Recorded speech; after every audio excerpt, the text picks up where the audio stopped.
The greatest views in life come from the hardest and most challenging climbs. When I was in primary school, on a daily basis,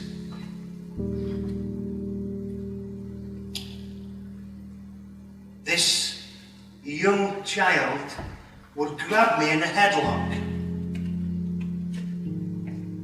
and he would give me a crow peck on the head every break, every day, whilst he was shouting, "Stutter boy!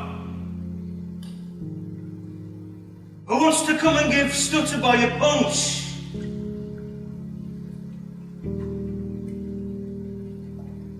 I was spat on, I was kicked.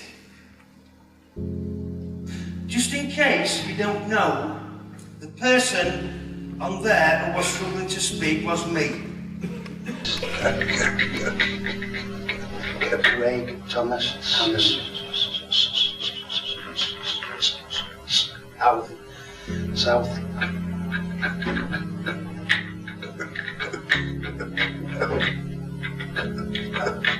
Baby, near.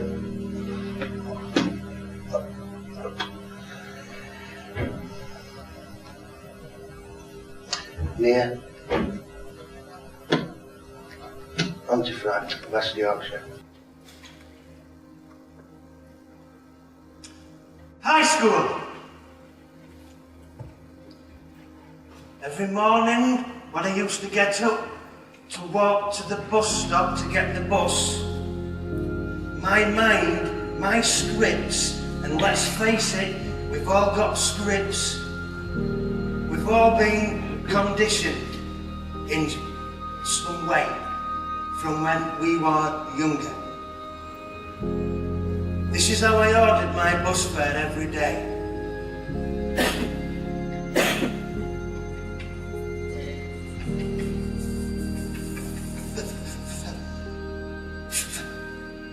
$15, please. While the other pupils on the bus, and sometimes the bus driver, was laughing.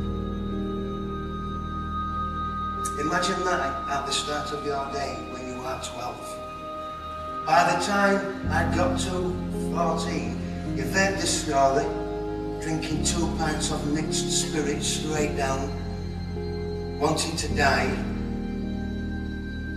I used to get a Stanley knife blade and cut my arm. I can remember one night I had the razor blade at my wrist. Can I just say as well, please, I don't make any apologies for the realness and the honesty and the truth that I speak with, because if we are ever going to climb any of our personal metaphorical mountains, then we've got to get down to the nitty-gritty. And we haven't got time to waste, because it's still happening. It was happening before me, and it is still happening now. One day I can remember, I'd sniffed a can of gas. I was out of my head. And I went home and I went up to my bedroom and I had a Stanley knife blade. And the blade went to my wrist. Tears streaming down my face. Broken, 12, screaming, "I don't want to die! I don't want to die! Please help me, someone! Help me!"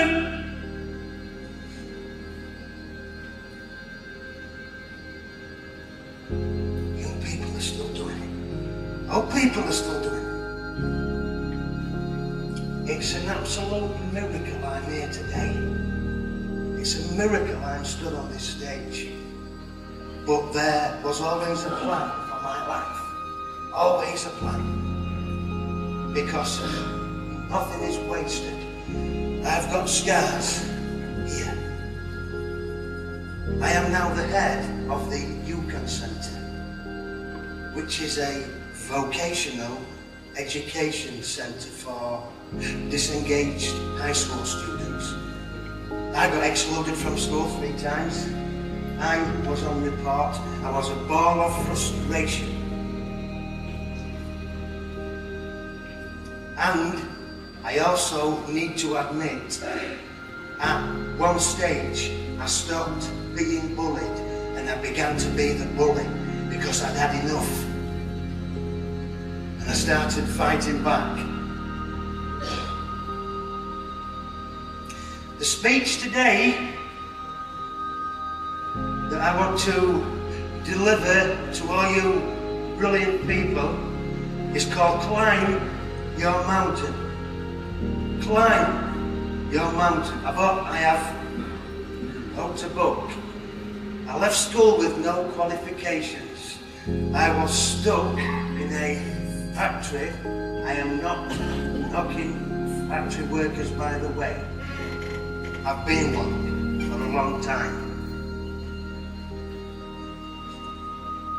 I got made redundant and I went to university without any qualifications and I stammered. In the interview, I stammered terribly, and I still do now. On a stage, I don't have to keep up in a conversation. This is my time. This is my space. And I love to command that. Hopefully that's in a good way. Not in a way that you think, I wish you were the elephant somewhere.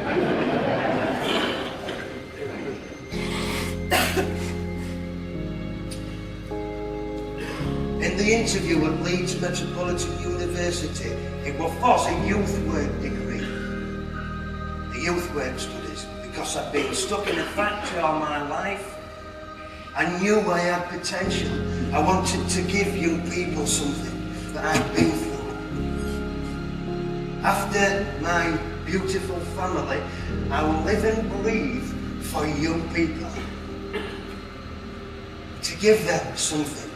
Nothing is wasted. Everything I've been through in my life, I can now give and encourage, empower and educate young people. And if I can become the head of the UCAN Centre, a vocational centre for disengaged high school students, that says to these young people that they can also do anything. If Stutterboy can do it, and I struggle speaking with these young people every day. The first commitment that I ever made was when I became a dad. Because I was in a mess, taking drugs, spending weekends and nights in jail. My son gave me a purpose. I had a great dad. He used to read my brother, sister and I bedtime stories.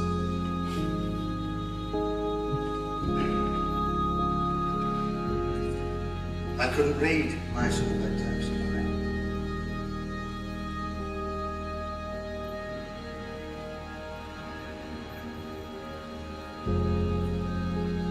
That hurt. Something as little and simple. I could not read my little baby, beautiful boy bedtime story. I went on a mission.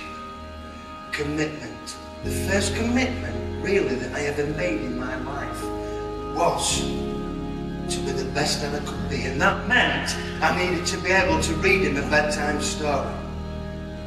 I went on a mission. I went to the doctors when I was around 24. I asked the doctor for some help. And he said, unfortunately, when you get to an adult, you'll have a stammer all your life, you cannot be out. I left that room devastated, depressed, dejected. But he's a doctor and a little council estate kid. Had drugs, alcoholic, borderline, spent nights and weekends in jail, left school with no qualifications. What do I know? He's a doctor. He's up there. 6 months went by, I decided to go again. And I was given the same instruction. You cannot be out. You cannot be out. If you reach adulthood and snowstorm, you cannot be out. I walked out that room nearly suicidal because I wanted to be the best dad that I could be. 12 months went by and I went again. Blaze was old enough now. He understood language. He understood it. I went in that doctor's with a different attitude this time. And the doctor said the same thing. Please hear me right, I'm not having to go at doctors. Okay? Hear me right. He said, I've told you twice, you cannot be out. I looked this doctor in the eye. Little old stud boy. Looked this doctor in the eye who I put on a pedestal. I've been conditioned to believe that a doctor is a better person than me. I looked him in the eye and I said, well, you better ring the police. Because I ain't going anywhere until you refer me to a speech therapist. And he stared me out for about 20 seconds.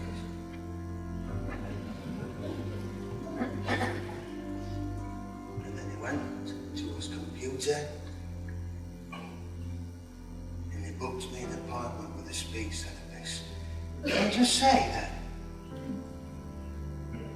that moment, because I've been conditioned from a young, early age to think that people are better than me. And Rotarians know this better than anybody.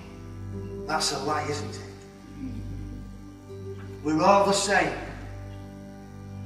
If I cut myself, it's red. If you cut yourself, it's red. We're all the same. All trying to climb our own mountains. Blaze always used to give me the book, Fox in Socks.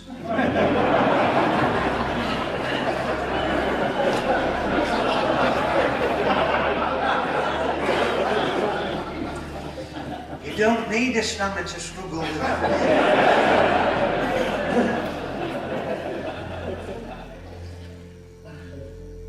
Oh, that night. Powerful, powerful, powerful. That night.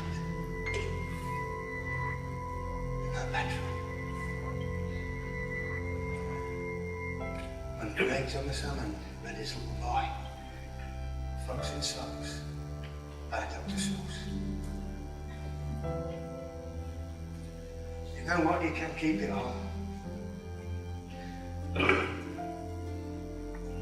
Don't get me wrong. I'd love a nice detached house.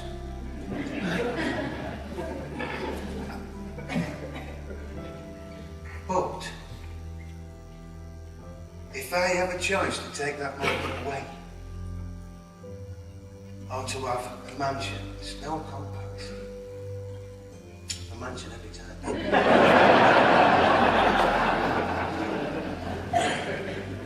No plot.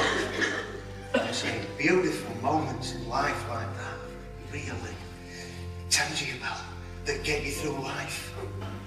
Leadership.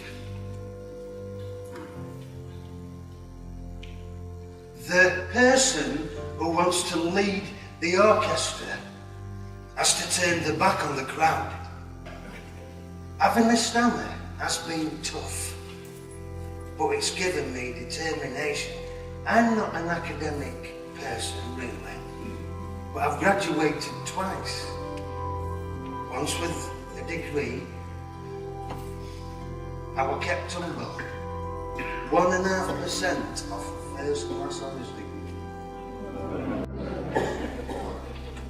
Not bad. Not bad. And I've also graduated from the University of Chester. Now wait a minute, because this one, I need to have a run up to it. Theological graduate diploma. Gets me every time still. Theological graduate diploma. Every day, when I used to get the train to Leeds Metropolitan University, have a guess how I used to order it when I sat down? Basically the same.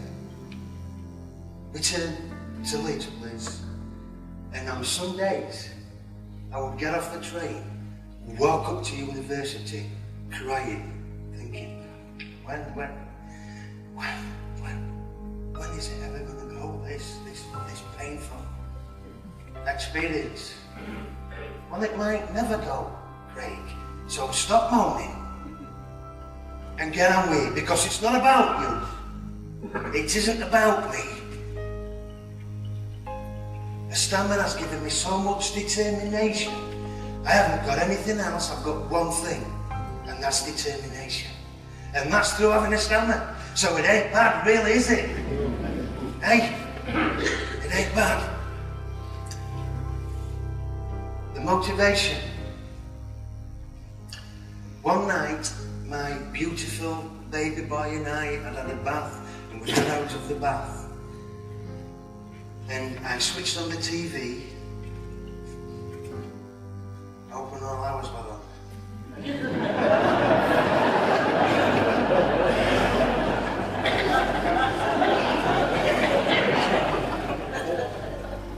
Isn't it really funny how he's an actor, but yet can sound a bit than me? Anyway, after watching this for a couple of minutes, my little boy, he placed his hand onto my hand, and he looked at me with his little beautiful blue eyes, and he said to me, "Daddy, it's another powerful moment. It's a real moment. Get ready, I'm going to start crying." He said, "Daddy, when I'm a big Mr. Daddy, I want to speak like that Mr. on TV."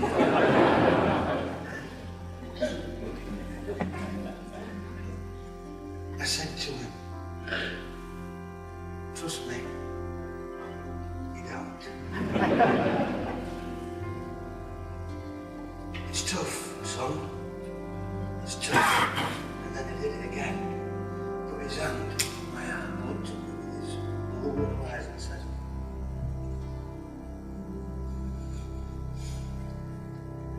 "I do, Daddy. Because when I grow up, Daddy, I want to be just like you."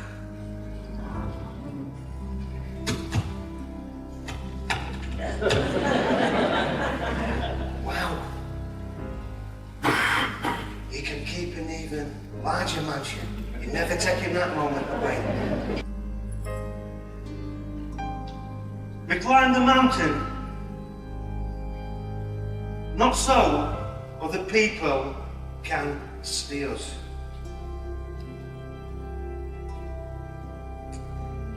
We climbed the mountain because the view